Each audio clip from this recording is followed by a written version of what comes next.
Berbagi praktik baik. Bersama Ustadz Khairu Uman, MPD, dari SD Iya Abunaya. Sekolah kami untuk kami diberikan masukan, diberikan saran, terus diberikan hadiah terserah apalah, bantuan juga boleh. Kami mengambil tema penerapan pembelajaran berdiferensiasi dalam budaya positif sekolah kami. Kami ulangi, kami mengambil tema praktik baik pada kesempatan kali ini adalah penerapan pembelajaran berdiferensiasi dalam budaya positif sekolah dengan mengembangkan program-program yang ada di sekolah kami. Kenapa kok kami mengambil tema ini? Karena bagi kami setiap anak itu mempunyai kompetensi yang berbeda-beda. Nah, dalam pembelajaran berdiferensiasi ini kami diminta untuk bagaimana dari semua perbedaan dari anak-anak, baik dari gaya belajar, minat belajar dan sebagainya, itu kita bisa mengakomodir semuanya itu. Sehingga sangat menarik sekali kemudian kalau ini menjadi sebuah program, kita bisa mengakomodir semua itu. Itu kenapa kami mengambil tema penerapan pembelajaran berdiferensiasi dalam budaya positif sekolah. Sebelum itu kami perkenalkan dulu, kami dari SD Integral Iya Abunaya di bawah naungan Hidayatullah Organisasi Massa. Yayasan kami namanya Yayasan Istiqlal Hidayatullah Blitar. Di Blitar insya Allah ada 7 lembaga di berbagai kecamatan yang berbeda. Selanjutnya ini media sosial kami. Kemudian ini adalah salah satu kenapa Iya Abunaya itu mempunyai tagline pendidikan integral. Integral itu adalah pendidikan yang mengintegrasikan dari aspek ruhiyah, akliyah dan jismiyah, hati, pikiran, kemudian ruhani, yang seimbang antara dunia dan akhirat, teori dan praktek, ilmu dan amal. Bagaimana memanfaatkan sekolah, masjid, masyarakat berdasarkan Quran dan Sunnah untuk meyakini keberadaan Allah Subhanahu Wa Taala. Itu sekilas perkenalan kami. Kemudian ini adalah landasan kenapa muncul nama Iya Abunaya, itu berasal dari Al-Quran. Kemudian ini adalah yang menjadi dasar kami kenapa kok harus kami mendirikan sekolah Iya Abunaya. Kemudian selanjutnya kreatif.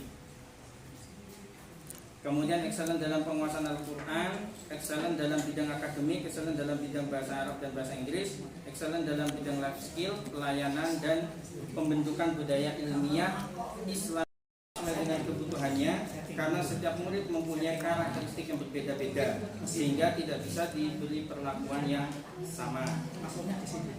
Selanjutnya, sebagai kepala sekolah kami secara pribadi, sebagai kepala sekolah, maka punya tanggung jawab, karena kita sebagai kepala sekolah, sebagai agent of change yang ada di lembaga, sebagai pemimpin yang ada di lembaga kita semuanya, maka kita harus bisa mengakomodir dan mengarahkan guru-guru kita untuk pertama, mampu memetakan kebutuhan belajar siswa, merencanakan pembelajaran berdiferensiasi, mengevaluasi dan merefleksi. Selanjutnya, apa yang kami lakukan adalah proses pembelajaran guru menggunakan beragam cara agar murid dapat mengeksploitasi kurikulum. Yang kedua, guru memberikan beragam kegiatan yang masuk akal sehingga murid dapat mengerti dan memiliki informasi atau ide. Berikutnya, guru memberikan beragam pilihan di mana murid dapat mendemonstrasikan apa yang mereka pelajari. Langkah awal yang dilakukan oleh guru kami adalah menerapkan pembelajaran berdiferensiasi di kelas. 1. Melakukan asesmen pemetaan kebutuhan belajar berdasarkan 3 aspek, yaitu kesiapan belajar, minat belajar, dan profil belajar murid. Bisa dilakukan melalui yang biasa dilakukan oleh teman-teman guru adalah wawancara, observasi, dan survei menggunakan angket dan lain-lain. Kemudian yang kedua, merencanakan pembelajaran berdiferensiasi berdasarkan hasil pemetaan memberikan berbagai pilihan baik dari strategi materi maupun cara belajar. Dan yang terakhir tentunya adalah mengevaluasi dan merefleksi pembelajaran yang sudah berlangsung. Nah, kami mengembangkan budaya-budaya positif yang ada di sekolah kami ke dalam program-program sekolah yang berpihak tentunya kepada kebutuhan siswa. Apa saja program dan kegiatan yang kami lakukan? Yang pertama adalah Morning Spirit Program. Jadi kegiatan ini masih belum masuk pada PBM. Jadi di saat biasanya bagi orang tua yang juga kerja di luar, anaknya itu jam 6 sudah diantar ke sekolah, gitu. Jam 6, jam setengah 7 itu sudah diantar ke sekolah, maka kami sediakan waktu untuk kegiatan sehingga mulai dari jam 6.30 anak-anak sudah mempunyai kegiatan. Yaitu apa? Kita istilahkan dengan morning spirit program. Kalau ini adalah kegiatan briefing pagi, jadi ini kami lakukan setiap hari Senin kalau dikumpulkan di lapangan. Cuman kalau setiap harinya diawali di kelas masing-masing. Ini dilakukan setiap hari Senin. Kami melakukan ini adalah diferensiasi konten, karena di sini isinya adalah memotivasi anak-anak, memberikan semangat anak-anak, bagaimana di awal pekan mereka lebih semangat untuk belajar. Yang kami lakukan ini adalah diferensiasi konten. Kemudian yang selanjutnya adalah melaksanakan sholat duha, zuhur, asar berjamaah di sekolah. Karena kami pulangnya sampai jam 15.20, sehingga melaksanakan sholat asar juga di sekolah.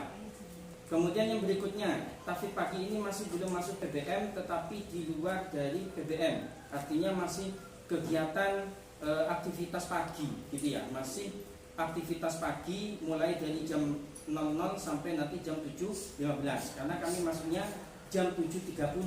Jam 7.15 itu masih melaksanakan sholat duha, baru jam 7.30 baru mulai pembelajaran. Nah, tahfidz pagi, kelas khusus murojaah hafalan. Jadi yang kelas atas itu, mohon maaf kalau nggak kelihatan, nanti insya Allah filenya kalau diizinkan kami bagikan saja. Dibagikan. Nggak bisa.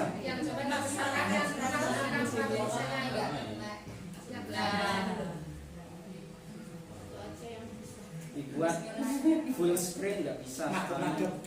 Katanya Bu Niha tadi kecil, tidak bisa masuk. Tahfidz pagi kelas khusus murojaah hafalan. Jadi ini tidak menambah hafalan, khusus hafalan anak-anak yang sudah dihafal agar tidak lupa, gitu kan? Mereka kalau sudah selesai juz 30 biasanya yang anas, yang susah-susah itu biasanya dilupakan, sehingga di pagi hari sebelum pelaksanaan pembelajaran itu sudah dimulai, kita namanya tahfidz pagi. Jadi khusus kelas murojaah hafalan, mengulang hafalan. Jadi tidak boleh kelas ini menambah hafalan.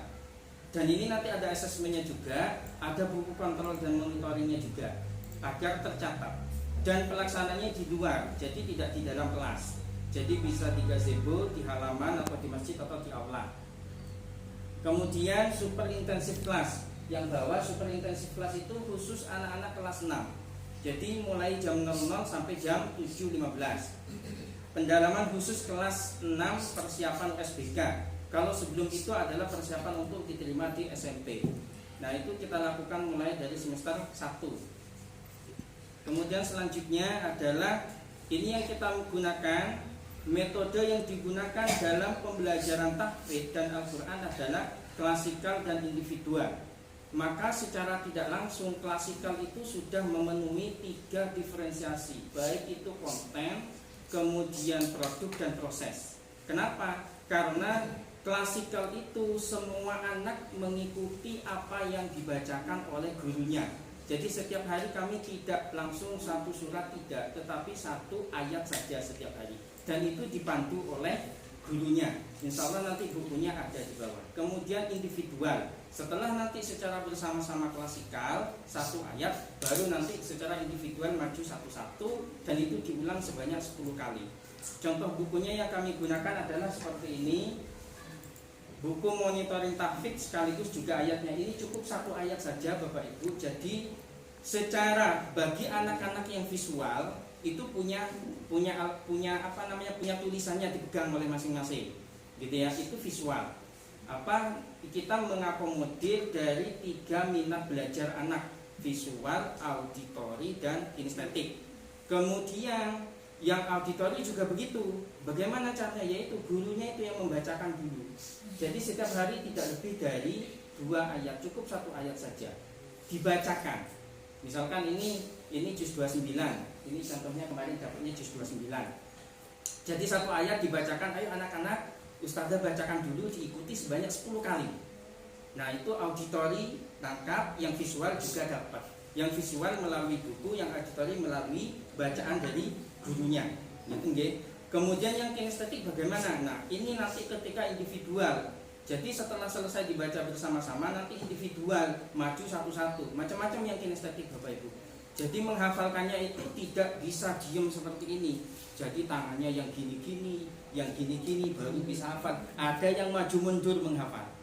Maju mundur menghafal. Inna anzalnahu fi lailatul qadr. Kadang ada yang begini macam-macam. Itu yang individual baru masuk di situ yang kinestetiknya. Kemudian untuk asesmennya bagaimana?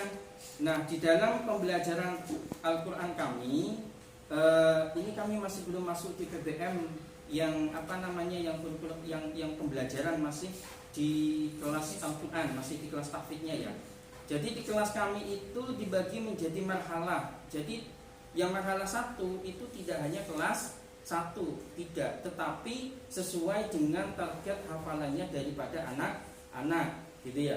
Misalkan ada anak kelas 1 sudah selesai juz 30 ada, jadi masuk di marhalah 6 nanti. Marhalah 6 itu nanti mereka sudah masuk juz 29, kemudian tambahan Quran surat Yasin, kemudian dan seterusnya.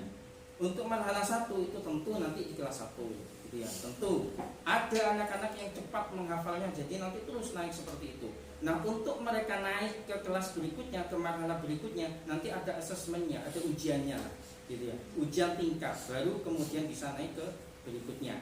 Jadi ada marhalah, ada 6, ya, 1, 2, 3, 4, dan 5, dan masing-masing marhalah itu ada target hafalannya. Kalau 1 dari Al-Fatihah, An-Nas sampai dengan Az-Zalzalah, seterusnya dan seterusnya. Dan itu kita bagi setiap semester, sehingga nanti setiap semester ada ujiannya.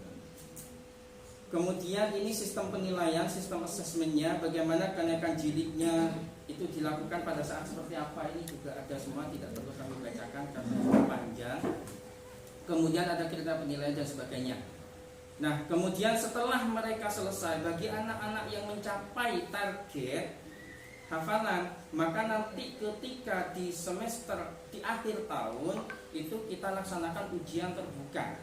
Ujian terbuka itu ujian sekali duduk untuk menguji kemampuan hafalan daripada anak-anak. Juz 30 tentunya. Bagi yang sudah juz 29 juga juz 29 itu kami lakukan di akhir tahun. Insyaallah nanti di bulan Maret akhir nanti kita laksanakan ujian. Sehingga nanti di bulan Juni sudah mulai bisa diwisuda untuk Al-Qur'an. Selanjutnya untuk pembelajaran Al-Qur'an juga sama. Ini metodenya yang kita gunakan, metode Al-Hidayah, dan buku prestasinya seperti itu. Nah, itu untuk pembelajaran di dalam program ini, baik anak-anak yang kinestetik, audio, dan visual itu kita layani semua. Sehingga bagi yang kinestetik itu sangat senang sekali kalau belajarnya adalah praktek, gitu ya. Bagi yang visual sangat senang sekali kalau dilihatkan seperti ini dan bisa paham. Tetapi bagi yang audio itu lebih paham kalau diceritakan. Nah, di dalam kurikulum Merdeka dengan pembelajaran paradigma baru dan berdiferensiasi, bagaimana kita mengakomodir dari ketiga gaya belajar sesuai.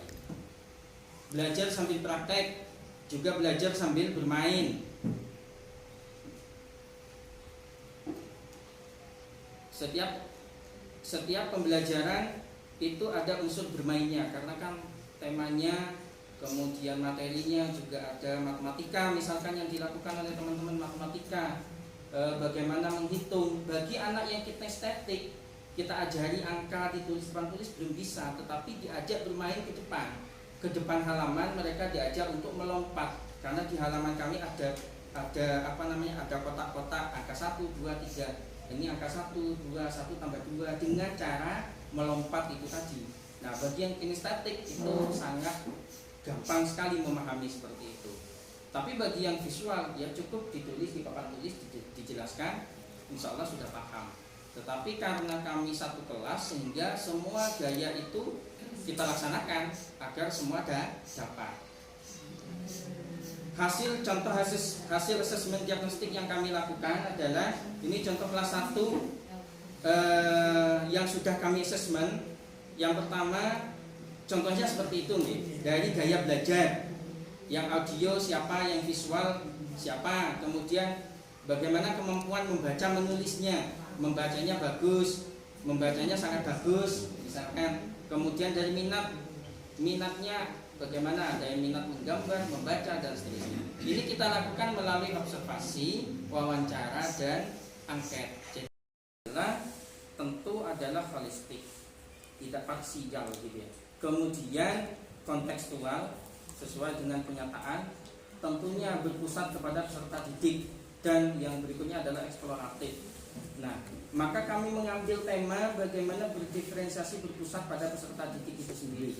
Karena kita sudah berada di kurikulum Merdeka ini, tidak kemudian bagaimana pembelajaran seperti dulu. Kalau dulu kan berpusat pada guru menjelaskan terus-terusan gitu ya. Anaknya paham gitu ya, walaupun sebenarnya belum paham. Sehingga dengan demikian maka kita menggunakan berbagai model belajar dan metode belajar sesuai dengan karakteristik daripada masing-masing anak. Nah, kemudian yang kedua, membentuk tim fasilitator untuk proyek kami. Ini saya sendiri, kami sebagai kepala sekolah, sebagai penanggung jawab. Kemudian guru kami ada satu sebagai koordinator proyek, kemudian ada fasilitator dan seterusnya. Pada intinya untuk proyek kami laksanakan semuanya. Biasanya sebenarnya kan proyek itu kan kelas 1 dan 4, tetapi kami semua kita libatkan semua. Karena tema gaya hidup berkelanjutan, sampahku sumber kreatif, mengolah sampah menjadi barang-barang berguna, itu menanamkan nilai-nilai karakter anak-anak, bagaimana karakter bersih dan sebagainya. Itu semua tatap muka kami menggunakan metode non-blok, jadi kita laksanakan setiap hari Sabtu gitu ya, setiap hari Sabtu project. Jadi sehingga ketemu di Desember sampai dengan gelar karya itu menjadi 112 JP. Karena dalam satu tahun itu 224 ya kalau nggak salah. Satu tahun 252 hari-hari anak, siswa diharapkan telah mengembangkan 3 dimensi daripada profil pelajar Pancasila, yaitu beriman bertakwa kepada Tuhan Yang Maha Esa dan berakhlak mulia, gotong royong dan bernalar kritis. Dengan sampah itu tadi, anak-anak diajarkan untuk senang kebersihan, itu kan bagian dari iman. Kemudian bergotong royong, mereka secara bersama-sama baik dengan orang tua dan temannya itu membuat bahan-bahan sampah itu menjadi bahan yang bermanfaat, menjadi tempat, menjadi pot bunga, menjadi mainan, media belajar dan sebagainya.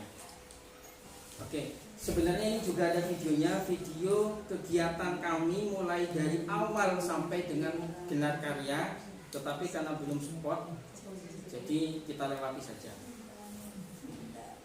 Kemudian budaya positif apa saja yang berpihak kepada siswa? Karena kami mengambil tema penerapan pembelajaran berdiferensiasi dalam budaya positif yang ada di sekolah kami. Yang pertama, yang berikutnya adalah budaya literasi dan numerasi. Kemudian ada Jumat Berkah. Jumat Berkah itu adalah Jumat bersih-bersih berkah dan bagi-bagi. Kemudian learning community melalui forum KKG. Kemudian Darling. Darling itu adalah tadarus keliling, jadi gantian rumahnya si A, si B dan seterusnya. Secara gantian, dan itu kita lakukan setiap hari Sabtu di minggu ketiga. Jadi ketika Sabtu minggu ketiga maka tidak ada proyek di situ, karena semuanya keluar untuk melaksanakan tadarus keliling di rumahnya anak-anak. Dan seterusnya adalah matan. Ini juga budaya positif kami. Matan itu adalah malam tasbiyatun nufus. Jadi anak-anak mulai hari Sabtu itu mereka sudah bawa tas gitu ya. Jadi bermalam di sekolah. Tidak, jadi hanya 1 semester 2 kali.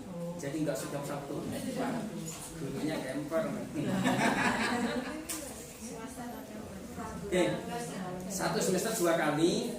Jadi Sabtu pagi anak-anak sudah bawa tas bermalam. Kegiatannya apa? Ya kegiatannya adalah motivasi, kemudian ada pramuka, kepanduan, kemudian sholat malam, kemudian itulah kegiatannya. Di antara kegiatan-kegiatannya itu juga kita laksanakan dengan berpihak kepada siswa dan itu berdiferensiasi. Kegiatan ekstrakurikuler kami sangat ini yang wajib adalah pramuka, bela diri, tapak suci, renang, khusus tapi kelas 1, kemudian kelas bahasa Inggris dan bahasa Arab, kemudian ekstra pilihan ada seni baca Al-Quran, rebana, bildajil, panahan, dan MIPA. Terusnya kami mengambil tema, saya ulangi lagi untuk berbagi praktek baik kami adalah bagaimana penerapan pembelajaran berdiferensiasi melalui budaya positif yang ada di sekolah kami yang kita kembangkan melalui program-program yang ada di lembaga kami. Sehingga yang kami hadirkan adalah beberapa dokumentasi kegiatan yang mana kegiatan itu kegiatan yang berdiferensiasi. Artinya kegiatan itu mencakup dari berbagai macam kebutuhan belajar anak, gitu ya. Dari gaya belajar, minat dan sebagainya. Yang sebelumnya sangat susah kami dapatkan, sehingga dengan pembelajaran berdiferensiasi ini alhamdulillah sudah mulai muncul di tahun 2002 mendapatkan medali emas sebanyak 15 Olimpiade IPA tingkat nasional. Jadi sekarang sangat banyak sekali Olimpiade Bapak Ibu. Ada OSI Olimpiade Sains Indonesia, ada opsi Olimpiade Pelajar Sains Indonesia, dan itu hampir setiap hari Ahad ada dan online gratis. Tinggal nanti kalau misalkan dia dapat emas, ditawari mau diambil apa tidak, mau dibeli apa enggak, ditebus apa enggak. Biasanya 80.000. Itu kita ikuti terus anak-anak setiap hari Minggu. Insya Allah ada pasti untuk Olimpiade. Yang kemarin terakhir kami juga mengikuti ada. Makanya ini kita angkat, masih ada guru. Kan kami merefleksi setiap hari Minggu gitu ya. Kami merefleksi melalui learning community, melalui KKG kami kecil-kecilan gitu ya. Bagaimana pembelajarannya. Ternyata masih ada guru yang belum melaksanakan sesuai instruksi panduan dari pembelajaran berdiferensiasi. Kemudian yang berikutnya adalah belum sepenuhnya menjawab semua kebutuhan daripada siswa. Karena anak-anak itu kan macam-macam sekali gitu ya. Nah, maka kemudian apakah yang kita lakukan? Ini menjadi tantangan bagi kita gitu ya. Menjadi tantangan yang harus kita cari solusinya. Bagaimana mengkondisikan budaya positif program yang sudah kita buat, yang kita rancang, yang kita susun pada saat aturan, kegiatan sebagainya sudah tercantum di situ. Sehingga kalau misalkan ada kegiatan kok ada reklah gitu, kok ada rekreasi, panjenengan buka di buku panduan, di situ ada tanggalnya, ada bulannya, ada anggarannya juga sudah ada. Sehingga sudah kita share buku panduan di awal.